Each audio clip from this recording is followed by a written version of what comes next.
If the Supreme Court ruled in favor of the law and says it's not unconstitutional, then it would basically render Roe meaningless. It wouldn't outright overturn it, but it would give other states across the country that are already hostile to abortion rights the green light to pass similar laws to this. Right now, there are only 3 abortion providers in Louisiana, and if this law were to go forward, there would only be 1 remaining because that law is really, really burdensome. And again, we're very lucky to be in a very pro-reproductive health state. A lot of states have been in anticipation of an overturn of Roe or of a law like this being deemed constitutional, have been putting in laws that protect abortion in their states.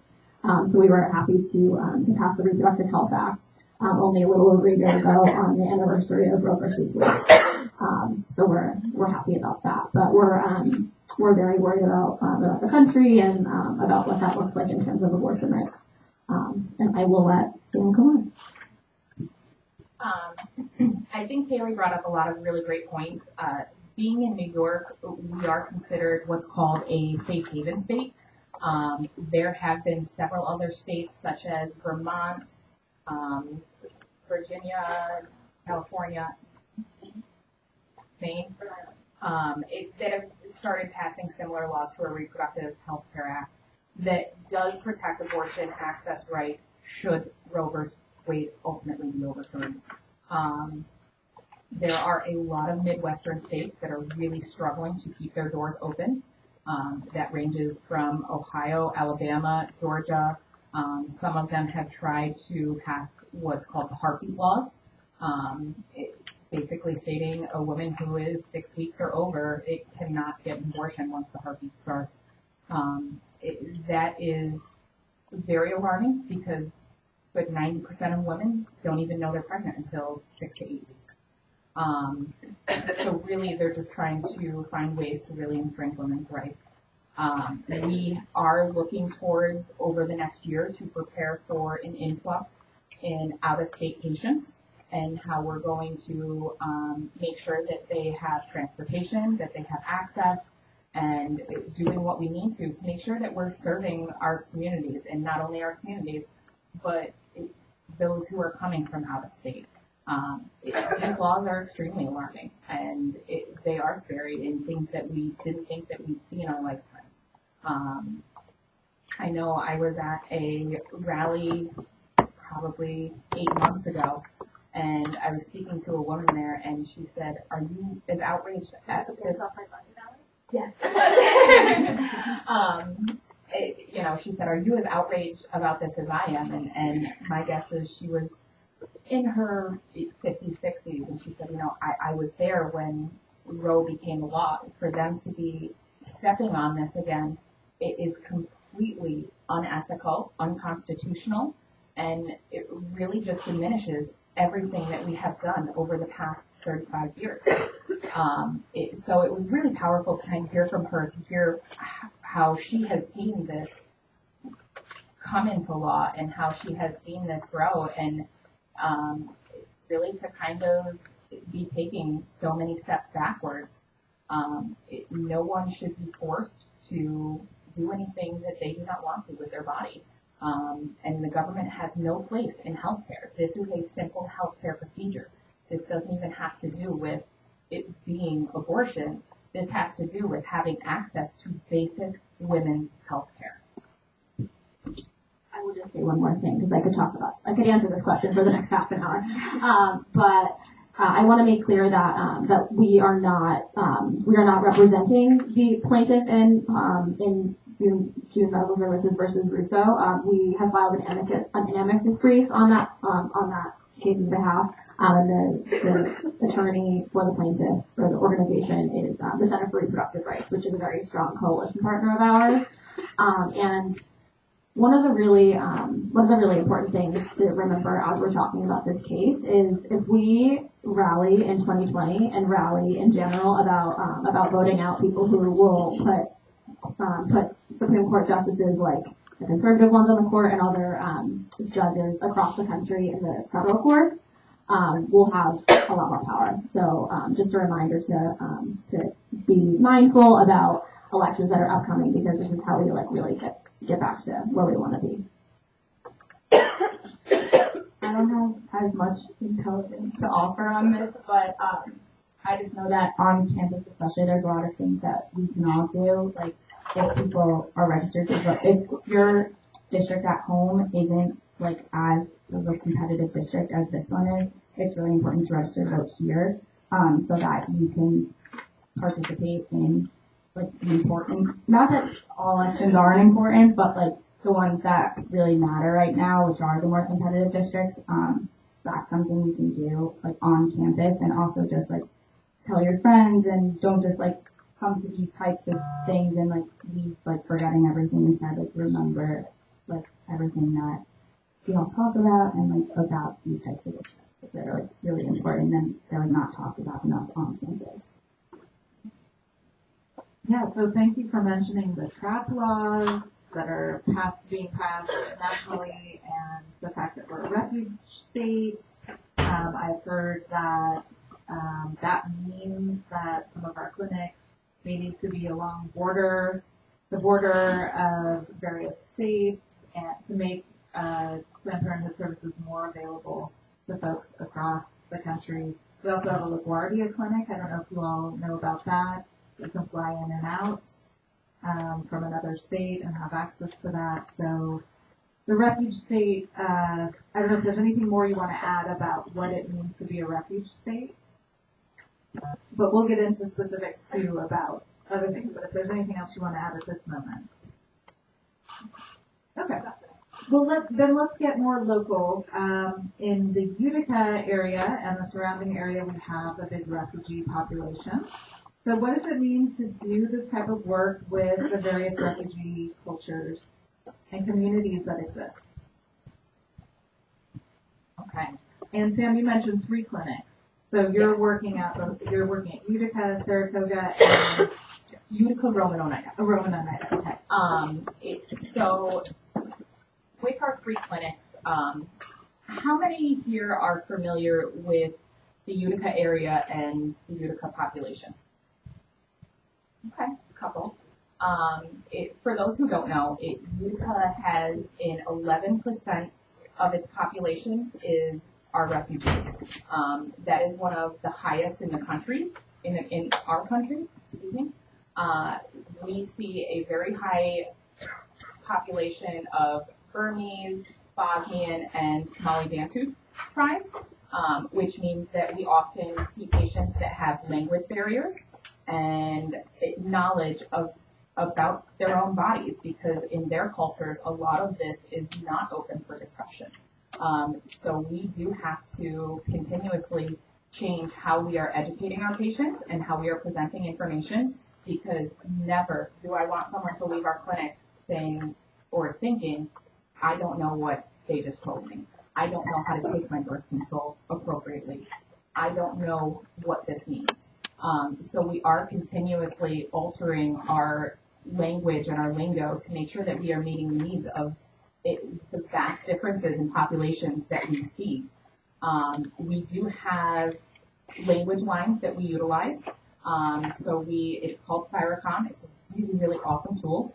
So what we will do is we will call this translator service and let them know what language we need and whether or not we need a male or female translator. As many of you do know, in different cultures, it is very important for women to speak with only women translators. I think about our Arabic population in particular. They are very strong with the need to speak to only a female translator, because in their culture, they cannot speak to males about anything private outside of the home. So these are things that we really have to be very conscious of during our training process for any new front desk and any new nurses. And these are things that we really have to always be conscious of, asking our patients who do have language barriers to make sure that we are meeting their needs and that we're being considerate of the differences in culture.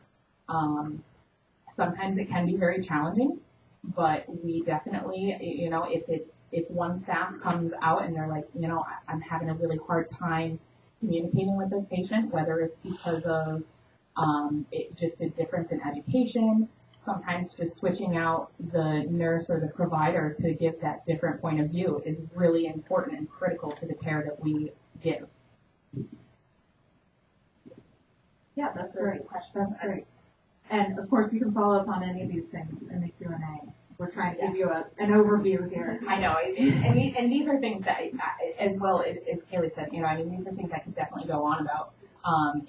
In our Utica Center is definitely where we see the highest refugee population. We do still see a couple in our Rome, and then we see even less in Oneida as you kind of get further and further out. Transportation is another barrier for these populations. Not understanding where our clinic is, whether it's in walking distance, whether it's on the bus line, whether they can use Medicaid taxi, and also given our current administration and our current political environment in our society, it has definitely created a environment of being cautious and not knowing their rights when it comes to healthcare and when it comes to access. We are never going to turn someone away regardless of their immigration status. We truly believe that we are here to serve our communities, and that means serving the whole spectrum of people, not just one population, because that's what our administration feels that we should do. That's a message that we really try and get out. We've been working with our current administration for PPGNY to come up with policies and procedures on how to handle some of these questions that we may get from our refugee populations. Sometimes when we go to sign them up for different insurances, so that way they can have access to health care at an affordable rate, they're like, no, I don't want to give you any of my information, and they get very nervous. But they are entitled to these insurances in New York State, and it is important that we are able to educate them and make sure that they do know their rights and that they are safe and that we are not going to send their information to ICE agents. And, you know, we're going to protect them and we're going to make sure that we are following the law to a T. And that includes providing services to all individuals.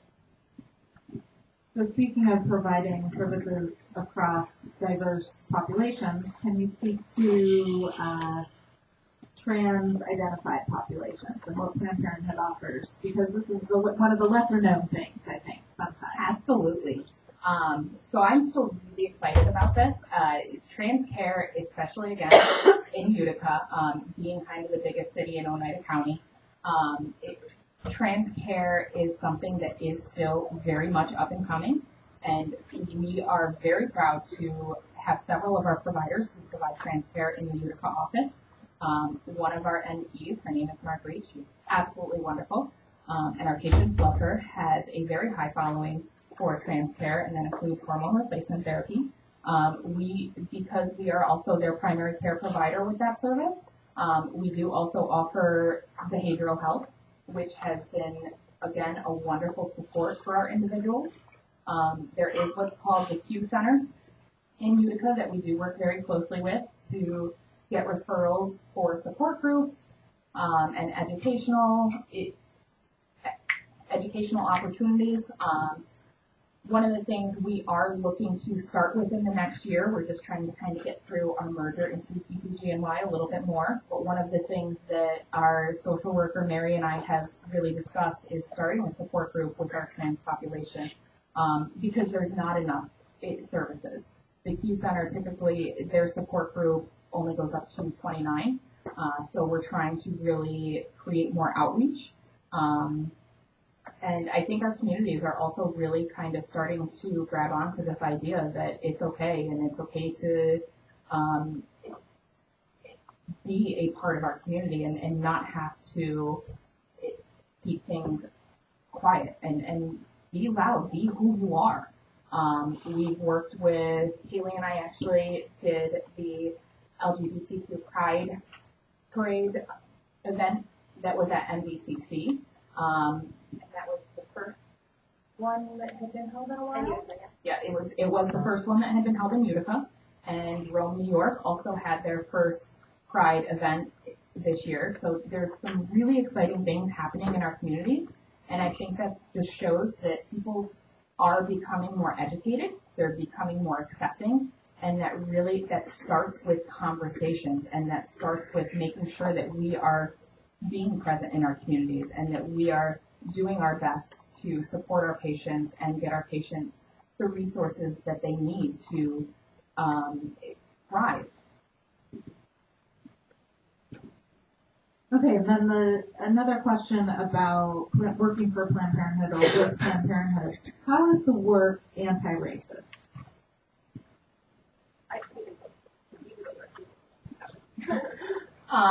So we really work to make sure that we are being equitable across the board. This is something that is a very, very big initiative for PPGNY and actually our Planned Parenthood Federation as a whole.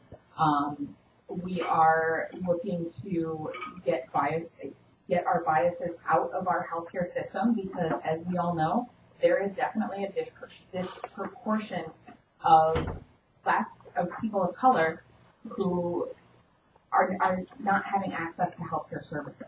And that includes being uninsured. That includes having lower income and having transportation challenges. And so these are things we're working within our communities to make sure that we are being present in our communities and that we are doing the best that we can to get rid of a lot of these anti-racist ideas that have been surrounding healthcare in general. From so another part of my job, as I mentioned, is organizing work. So moving forward within PPGNY, within organizing, we are organizing with a racial equity lens first. So that means when we plan events, no matter what they are in the community, we make sure that we follow like a list of requirements and tenets that we're holding strong to make sure that all of the events that we're having are accessible and equitable and have many people of color at the table while we're planning and having the event in general, so that we're really being true to our Stand with Black Women message, that we are just really making sure that we are doing anti-racist work and moving forward. Like on campus, our club is obviously open to every single person on campus, which is like very important. And also, I think something that this doesn't necessarily have to do with race, but I think people often see Planned Parenthood as a women's issue, especially like with the club on campus. It's like mainly women who show up, mainly women at our events, and I think like it's also important that Planned Parenthood itself and supporting Planned Parenthood isn't a women's issue; it's a people's issue. And so I think we've been trying hard as a club to incorporate, always incorporate everybody, but to incorporate more men on campus to be more involved and more active in these types of issues. So that's been one of like our initiatives for the semester, which would be very exciting if we could accomplish that. And I don't know how many in the audience know about Doc Miller and the Student Health Fund for emergencies, medical emergencies, but it does cover abortions or hormonal services or any emergency or urgent medical need that you might have. So these are loans that you get from alums, essentially, who have contributed to this fund. So know that that's also a resource on this campus. Also, the Center for Women's Studies offers quite a few sex-positive resources, condoms, lubes, all right here behind me, and many other things, and freedom as well. So now we've been talking about COVID a little bit as a group. I know many of you, that's what's on our minds these days. And here we have a small community health center, 3 of them that you all work with. How are we positioning ourselves to do community health work?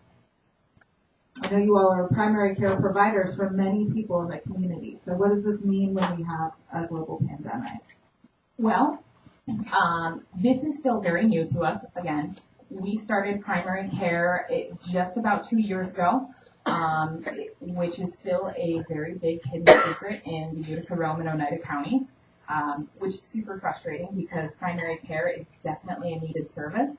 I can't tell you how many times I've met with care managers, social workers, basically your social services throughout the Utica, Rome, and Oneida communities, and they're the ones doing the groundwork tell me, I didn't know you did that. I hear it time and time again. Or, oh wow, I'm waiting 3-4 months to get into a primary care provider. Or my primary care provider just dropped my insurance and I don't know where to go. It is really important for us to encourage everyone to take control of their health care, not just sexual reproductive health care, but also their primary care. That's extremely important in having a well-balanced health and making sure that you are meeting your own needs. And with the COVID, we've really seen a development which has been very interesting with New York State. When it first came out, it was like, yeah, okay, put a mask on if you have any flu-like symptoms. And then, we started getting our first New York cases, and it was like, okay, we really need to be screening our patients. And so now when patients are calling in, we have to screen absolutely everyone to see if they've had any contact with anyone who has tested positive for COVID or has traveled abroad to the highlighted countries of Japan, Italy, China, and South Korea. Those are the 4 hotspots right now for the global pandemic. If anyone has traveled to those sites, they are asking to kind of do a self-quarantine for 2 weeks. There is also a New York State hotline that just came out, and I don't remember if it was yesterday that it came out or if it was Saturday. I found out about it on Monday, so I'm really not sure. But it's really important that we are notifying our patients, like if they tell us that they have any symptoms. Originally, we were telling them, if you have symptoms or you come in contact, please go to your ER or your urgent care to be seen. Now what's happening is someone gets the sniffles and they're rushing right off to the ER, which has really overloaded our emergency rooms. So now New York State is saying, no, if you have symptoms, please call this hotline, and basically they're going to triage you with their phone. And depending on how severe your symptoms are, how much, whether you're having difficulty breathing, they're either going to tell you, nope, just stay home, quarantine yourself, give us a list of everyone that you've had contact with, or they're going to tell you, okay, you need to come in at this time and be tested, to make sure that we are trying to really fight the spread. Because let's say you do have someone who is positive and they go into the ER, and the first thing they do is they cough or they sneeze when they're at that check-in window. Now it's on that surface. Next person comes in, they put their hand on that surface. Now it's on their hand. Oh, my eye itches. And as we all know, it continues to spread like rapid wildfire. So it's really interesting to see how New York State and how CDC is responding to this crisis, because it has become a global pandemic and it is continuing to rise. Every day, we are finding out new information. I would not be surprised if I type in COVID into Google and see that there is a new initiative from CDC that we have not been made aware of yet, or that our administration just found out and now they're slowly trickling it out to the managers, because we have to make sure that while we're complying with CDC, that we're also complying with New York State Department of Health regulations. And now that we are in a state of emergency, it is very different how we are responding to this. And that is why, as of yesterday, we found out that there are actually going to be sting operations where people from the Department of Health are going to be calling health centers across New York State, not just Planned Parenthood, but across New York State. If you offer primary care, they're going to call, and they're going to see if you are following the guidelines in triaging patients and referring them to the hotline should they. This isn't necessarily from a community health center standpoint, but when I came, I was speaking with Professor Lowe about how we had a lobby day scheduled for next week. That was it was called Youth Day of Action, and this is a lobby day focused on getting our young people in front of legislators to talk about the importance of comprehensive sex education, This is a bill that we have been working on for the last 2 years, or at least since the New York State Senate had a Democratic majority to have comprehensive sex education K through 12 in New York State. And this is a really big upsetting result of COVID as well, because we are not able to get in front of our legislators and tell our stories and advocate for our issues.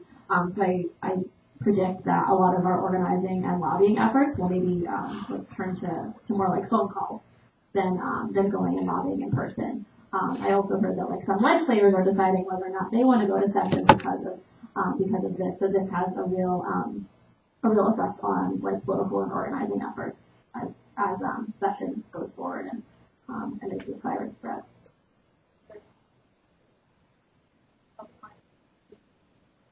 I can remember. I'm like, oh, how sad. Somewhat I remember. Yeah, I don't have much to say about this. Because all I know is all the rumors that have been flying around campus. And don't touch your face or couch. Which is really hard to do. Yeah. So just keep watching that. CDC, check your information, your sources of information. The CDC is the one that's changing and updating all the time with the best sources. There are a lot of forms of information out there that are not so great. So just know your sources. And we'll end with this question and then open it up.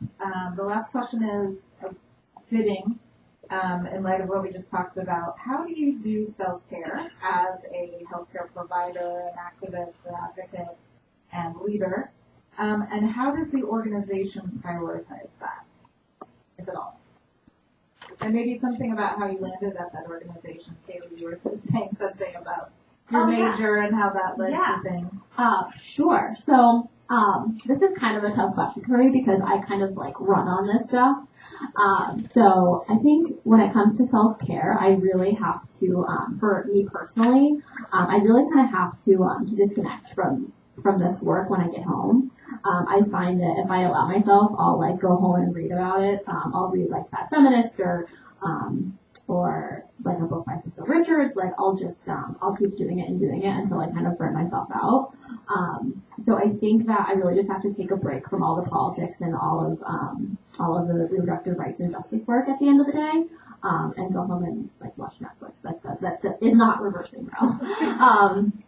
And how I came to this work, I was, again, having a discussion about with Professor Lowe as we walked over here, and thinking about like college majors and whether or not what you do in college or like what your major is ends up being what you do in life.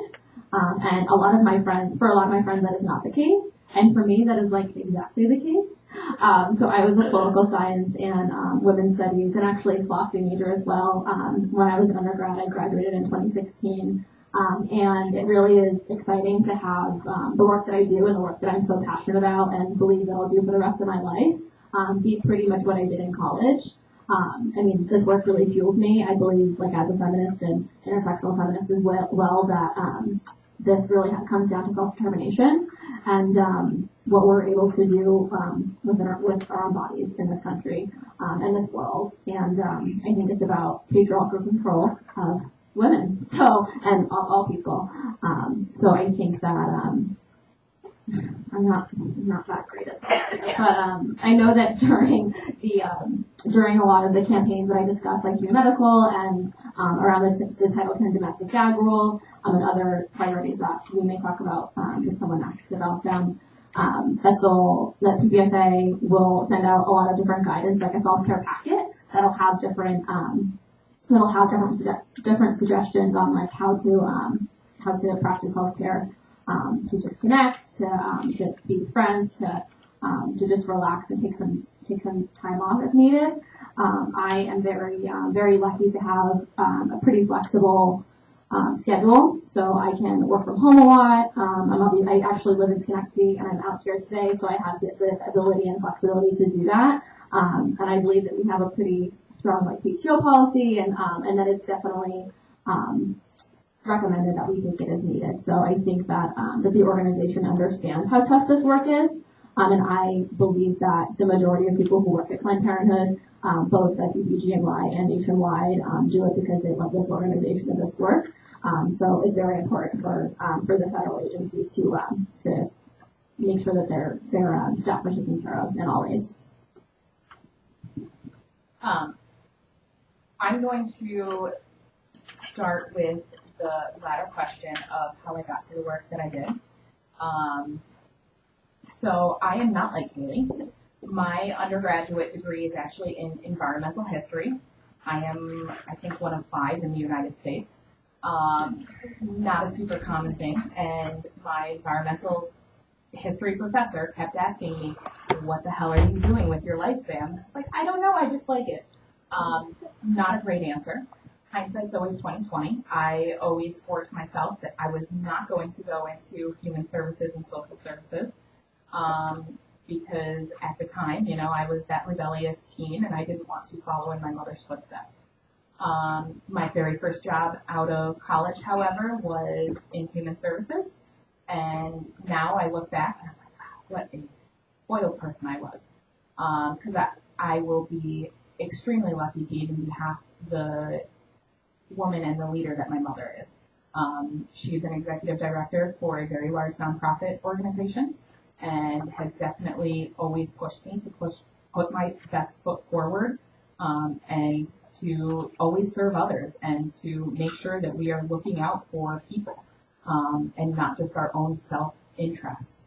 So it took me a long time to kind of get there and to understand who I wanted to become, because in college I felt very lost. And so I started out doing theater, and then I jumped to history teaching, and then I was like, I did study abroad over in London and landed on environmental history. So fast forward, I moved back to my hometown area back in 2015, and I continued my journey into serving our community, and I got my master's in healthcare administration. I graduated in December of 2018, and I've continued this work. I'm extremely passionate not only to serve women, but to make sure that we're serving our communities.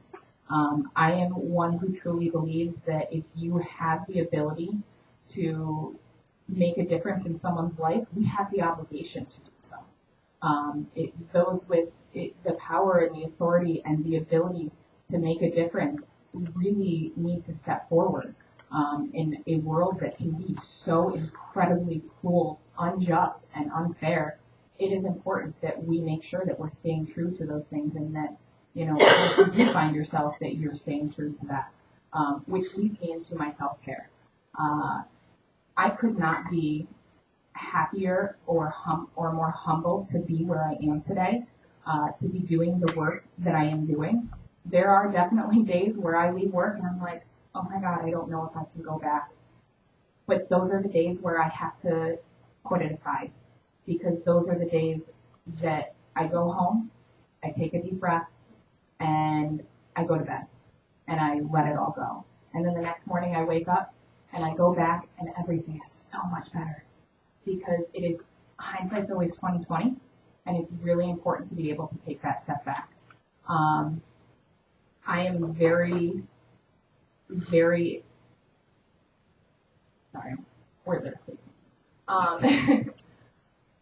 I think it is extremely important that my staff take their own mental health days. When I notice a staff member who's starting to struggle, whether it's working at the front desk and they're really struggling being compassionate, which is the whole basis of our mission, and sometimes they're like, oh, I've heard this all before. That's when I pull them up to my office and I say, okay, what's going on? And, we'll have a conversation, and sometimes they're like, honestly, I just need a day off. And I'm like, okay, great, go home, take the rest of the day, take tomorrow, and we'll see you in 2 days. It's made a very big difference. Healthcare has an extremely high burnout rate, anywhere from 30 to 80%, depending on your location, depending on your state, depending on the regulations, depending on the staffing levels. If you come into a position and you're already short-staffed, and, so your training kind of gets cut, and it's like, oh, well, good luck. Those people aren't going to last, because that just shows that, that the organization doesn't care about their employees and they don't support them. We are very lucky at PGNY. I will tell you, we have a very generous personal time off policy to make sure that we are taking care of our staff and that we are meeting our staff's needs, because it is absolutely critical to take care of yourself. You cannot take care of others if your needs are not met. I don't know how many of you are familiar with Maslow's theory of meeting your hierarchy needs, but if you are not taking care of yourself, you absolutely cannot take care of others. And so it is very important that, that we do take that time to take a step back, because there are going to be those hard days.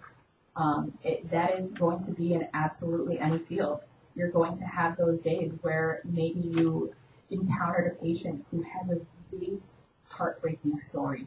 And working in this field, unfortunately, we hear a lot of those. Whether it has been sexual abuse, whether it has just been bullying, whether it's depression, whether it's not understanding who they are inside. We hear a lot of those really sad stories.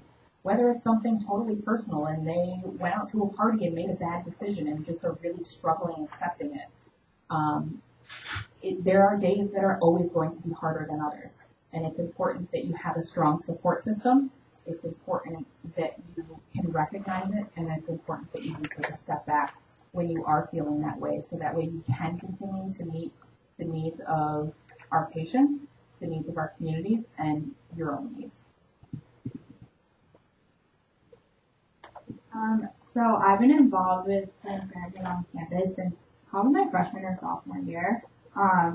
And then I started the social media coordinator when I was a sophomore, and I didn't really do much. I just had access to all the Instagram and Facebook accounts, which was fun. But I kind of stumbled into the president role after I was co-president my junior fall, and then I went abroad in the spring, and I came back and sort of stumbled into the president role. I didn't really know what I was doing or anything much about it. And the girl who was president before me graduated, so I had her as a resource, but I didn't necessarily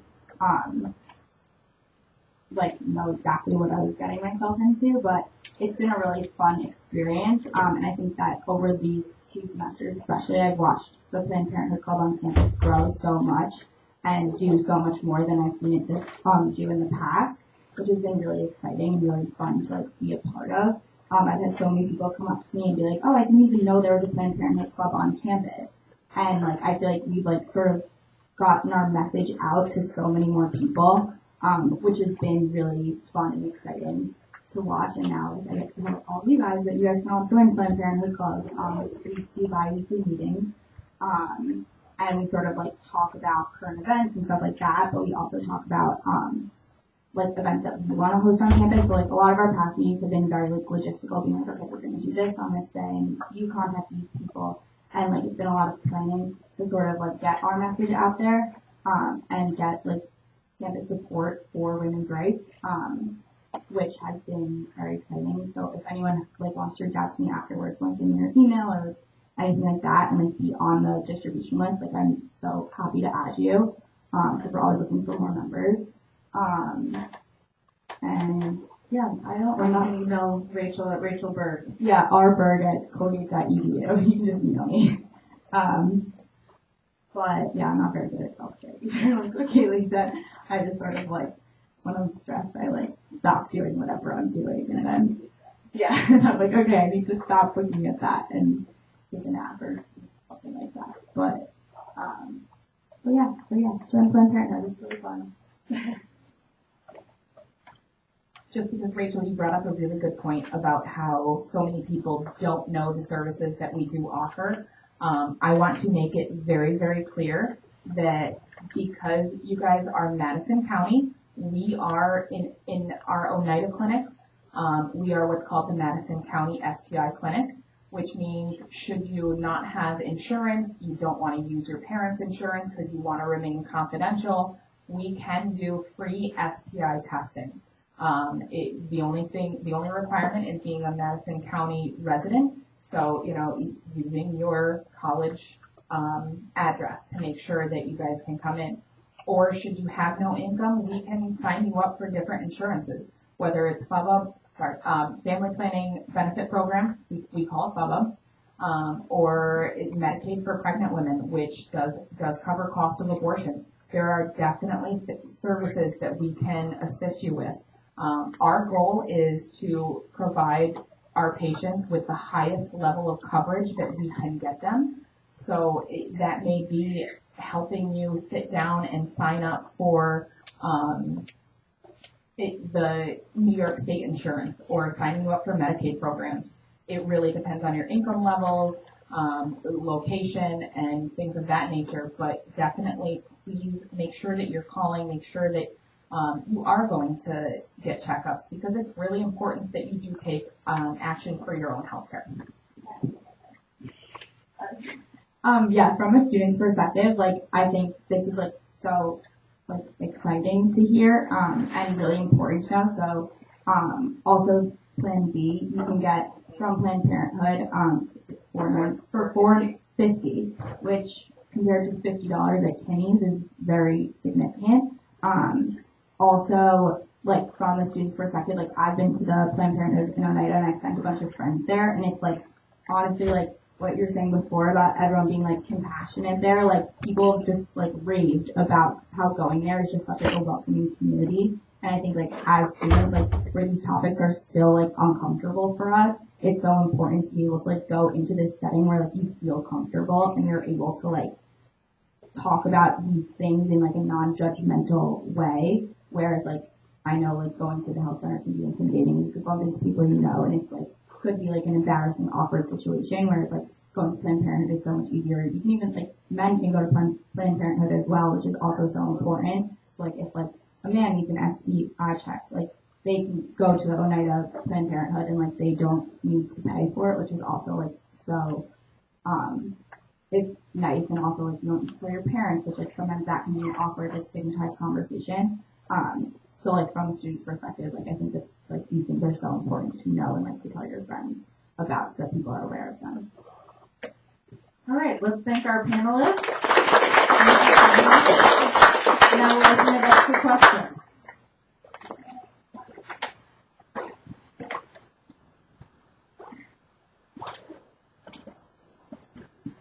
Hi, thank you. So I know you touched on this before, but I was wondering if you could elaborate a little bit on what it's been like for you to work at Planned Parenthood under the Trump administration, and funding has been they threatened to defund Planned Parenthood, and all the reproductive rights have been revoked. So I'll go first, I guess. So as Caroline mentioned, it was a very hostile time under the Trump administration. I would say, so I'm bringing this up so Sam can speak to it too. So one of the most significant things that have happened since I started in 2018 is the rollout of the Title X domestic gag rule. So Planned Parenthood received federal funding through the Title X Family Planning Grant, and this grant was actually instituted by Nixon many years ago for family planning purposes. So this encompasses birth control, STI, STD screenings, cervical cancer screenings, the whole host of what we do at Planned Parenthood, other than abortion services, because the Hyde Amendment doesn't allow us to provide abortion with federal dollars, only in some cases. And this grant originally was used for the purpose of low-income people who wouldn't be able to pay for their services otherwise. And so the Title X domestic gag rule was the rollout by the Trump administration, a series of proposed changes to the rule, which basically said that any abortion provider or referrer could not receive Title X money anymore. And this was announced, I think, back in the summer, early 2018, and it was in the courts for a very long time. There were a lot of preliminary and actual injunctions, and ultimately we were forced out of the Title X Family Planning Grant because of the fact that we would not provide abortion. So this was a very, very intense and long campaign that we did in organizing and political affairs as a whole. There was actually through the fiscal year 2020 spending bill, we had Congress ruled in favor of putting protections of the Title X Family Planning Grant into the spending bill, and it passed in the House, but of course the U.S. Senate is Republican controlled, so it failed there. But the fact that our champions were willing to stand up for our issues regardless was really fantastic. I am a very competitive person, and I am someone that really likes to fight for things I believe in.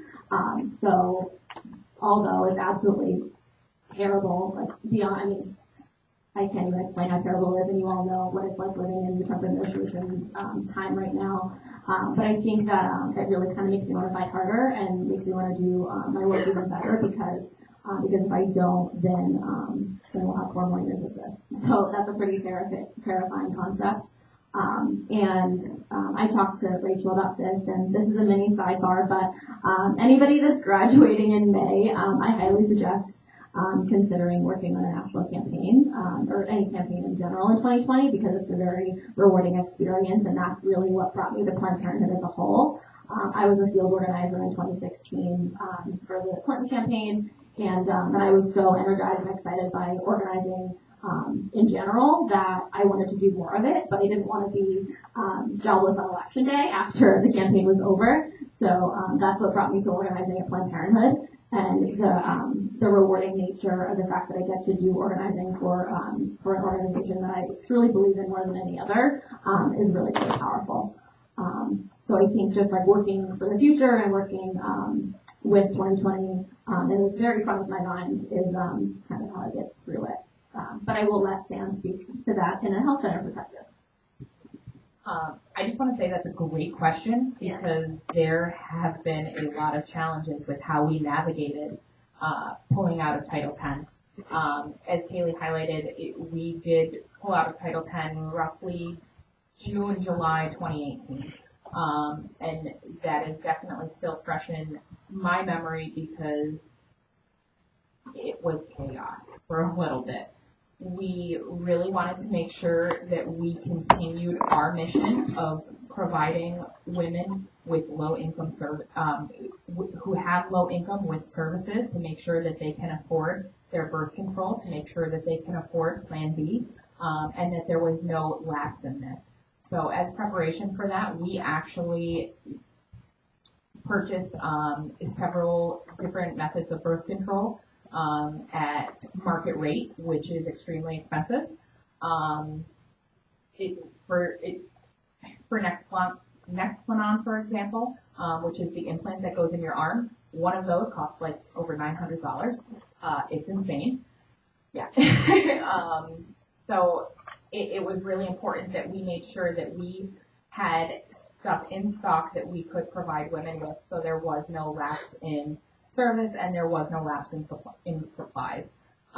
Then we did work with New York State because, again, we are a safe haven state and we are extremely lucky to have the administration that we do in New York State because they did put aside millions of dollars to make sure that we could continue to provide services to low-income families and to make sure that there was no lapse in this.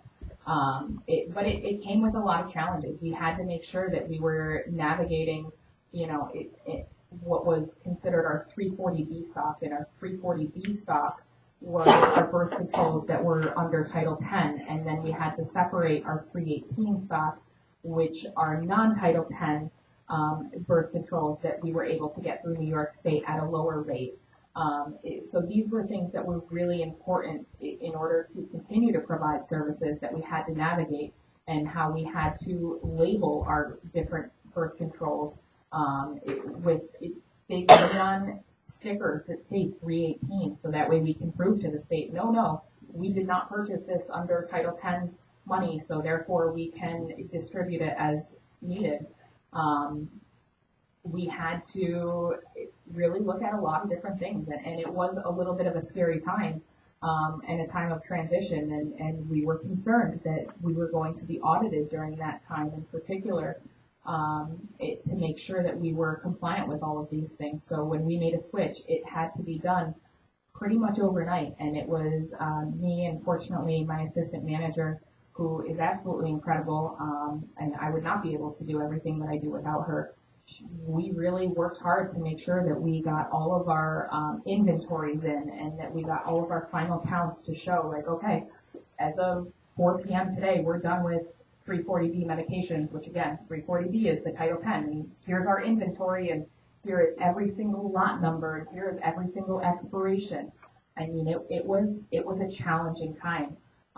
We are providing services to our patients, and this is all going on in the background, and not all of our clinics are super spacious, and so sometimes it's a lot of kind of running into each other and trying to work this so that way we can stay out of each other's way and continue a smooth flow. So it posed a lot of challenges, but again, being in New York State, we have been extremely protected from a lot of these things. Thank you. Any other questions?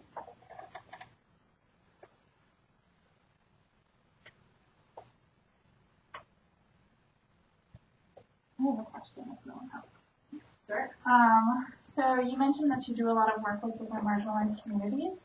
And so I was curious how PPGNY approaches like connecting with these communities, in different ways, class, race, documentation status, gender, and things like that. So I was curious, like, how you as an organization, how you all as an organization go about connecting with these communities, and how you maybe, what is the word I'm looking for? Make these communities a part of the process, a part of, and incorporating them in your work, if that makes sense. I think that makes sense. So I mentioned, as you heard, like when we're doing organizing, like when we're outward facing in the community, to make sure that these groups are absolutely like always particular and that we're always organizing with them. And I think one of the ways that is really gonna be a major thing going forward is through the census.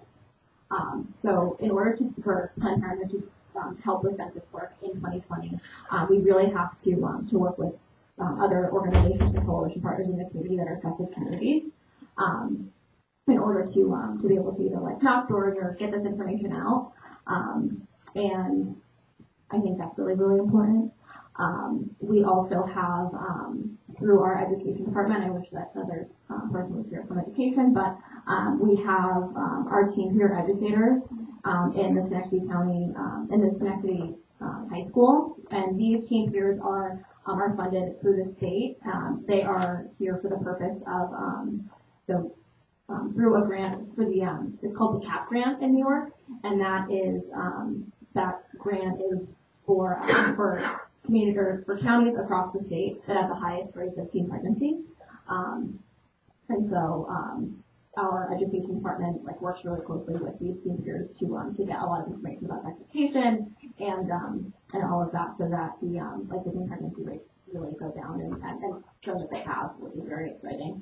And just making sure that we're always organizing in communities of color and being a part of that community and truly practicing what we preach when we say stay with Black women and when we do our racial equity work.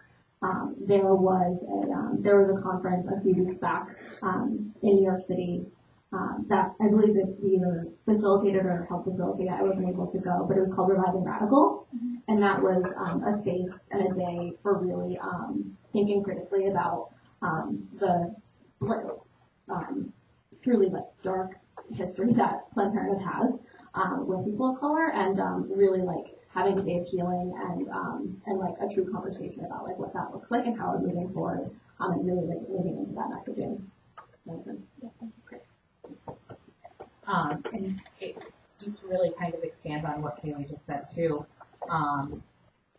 really taking ownership of our dark history and how we are moving forward and being open about that.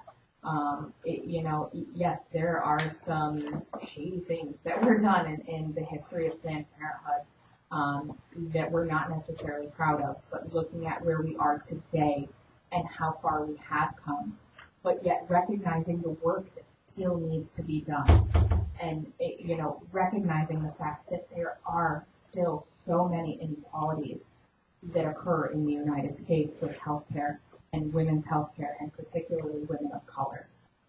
That is very important to recognize. I do want to say that we did have an absolutely incredible education program in Oneida and Madison counties.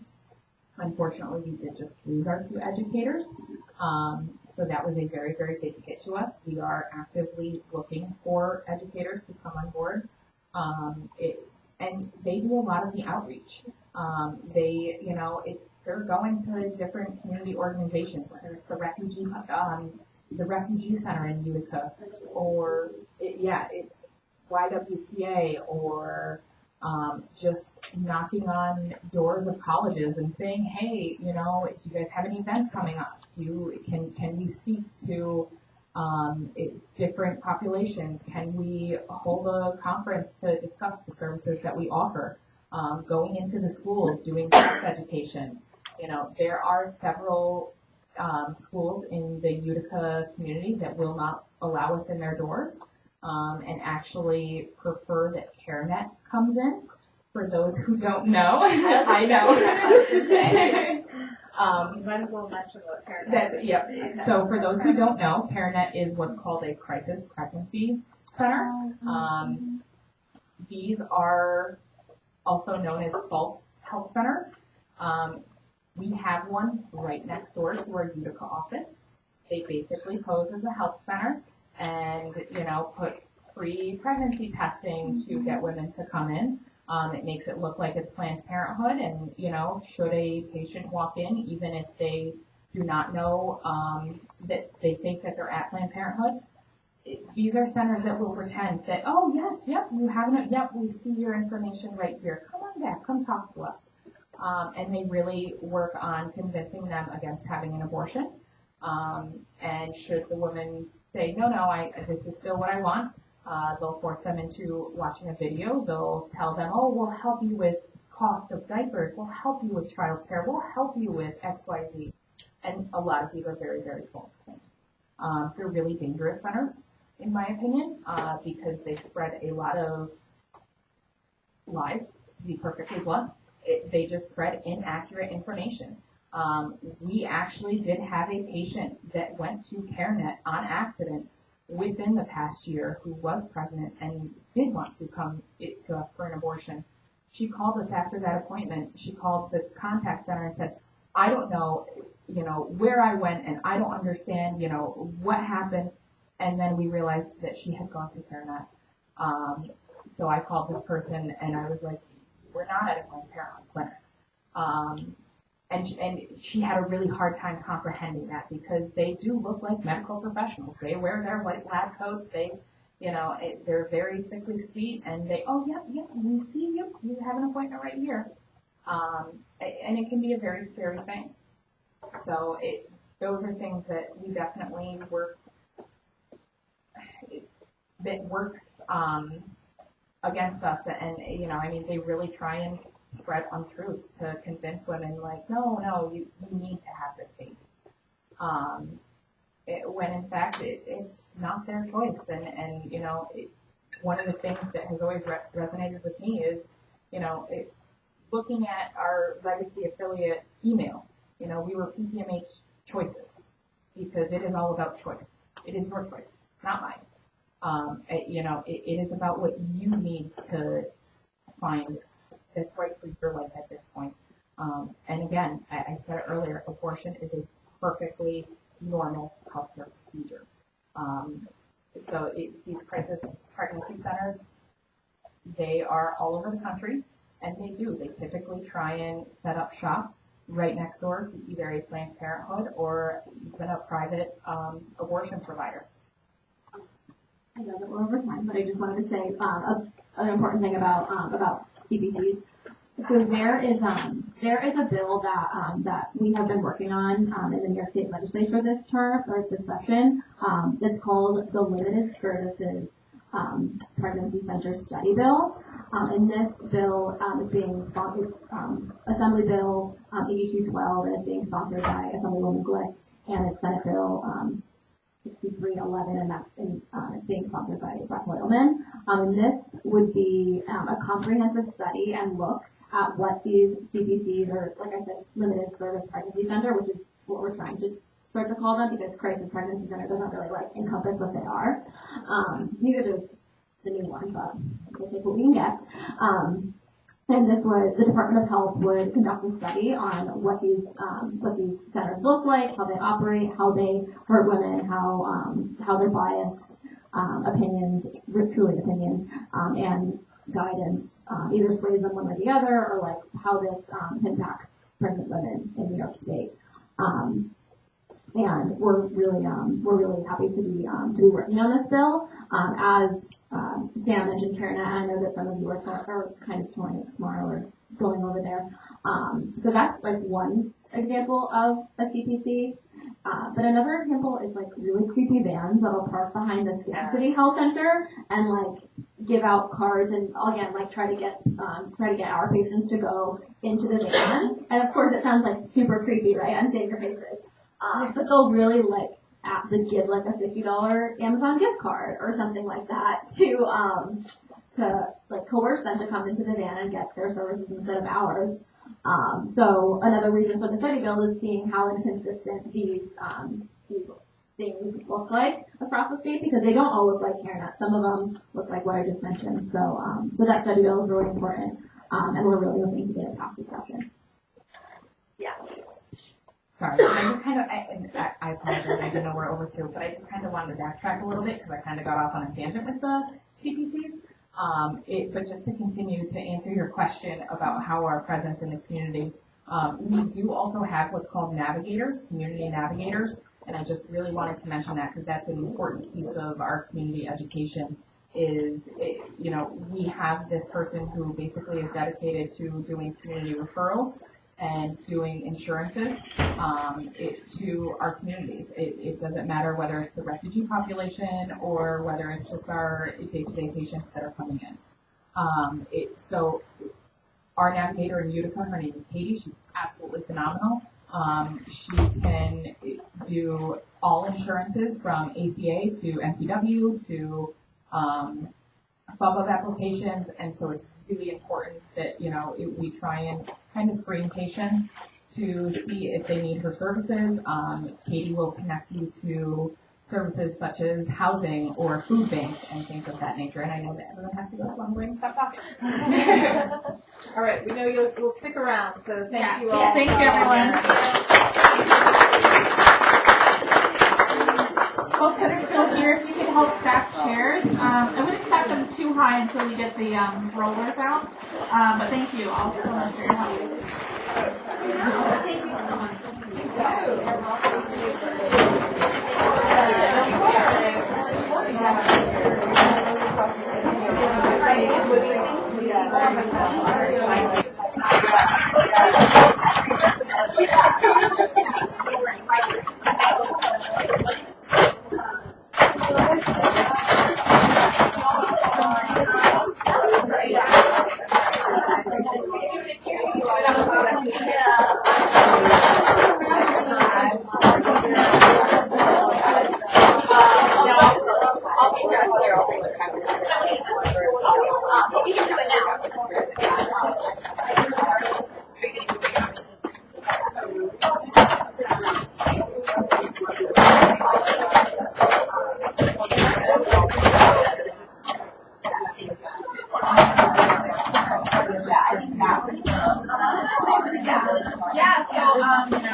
I'm going to grab her really quick so she can,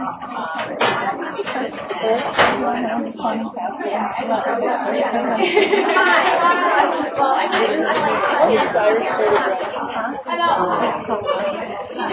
What is it?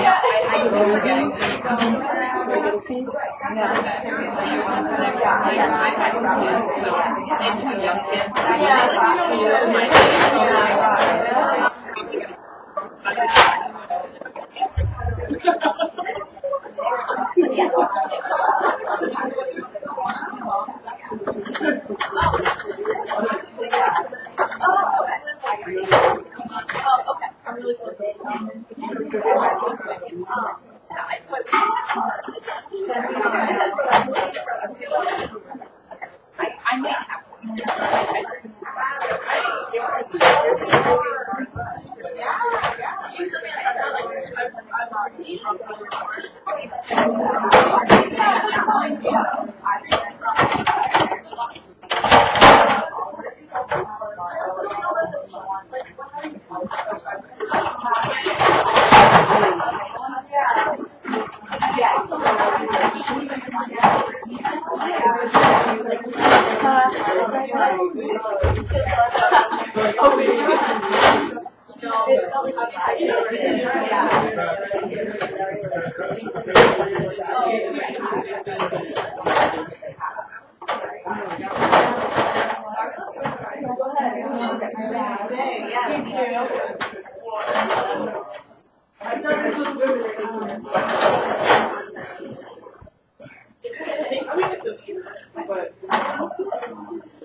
And what's your name?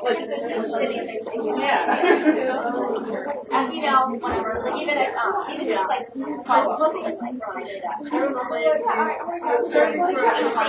Thank you. You too.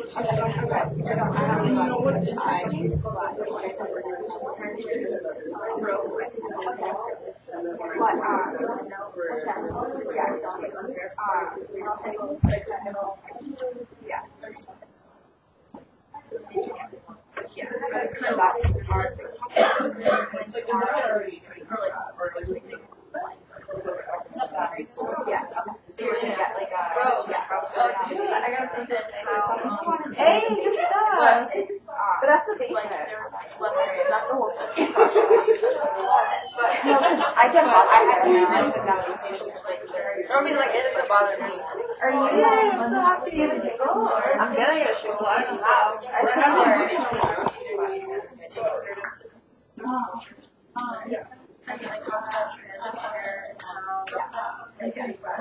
they're not continuing to develop.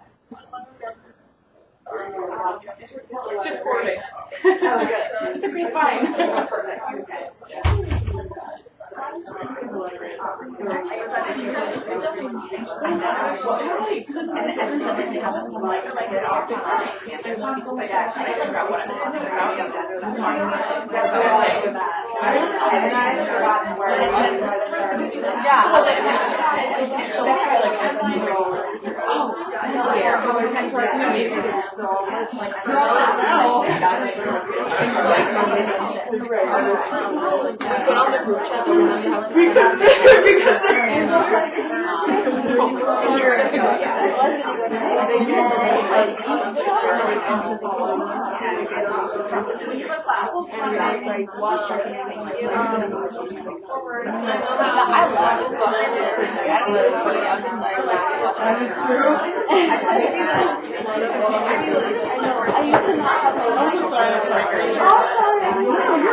So it's really interesting.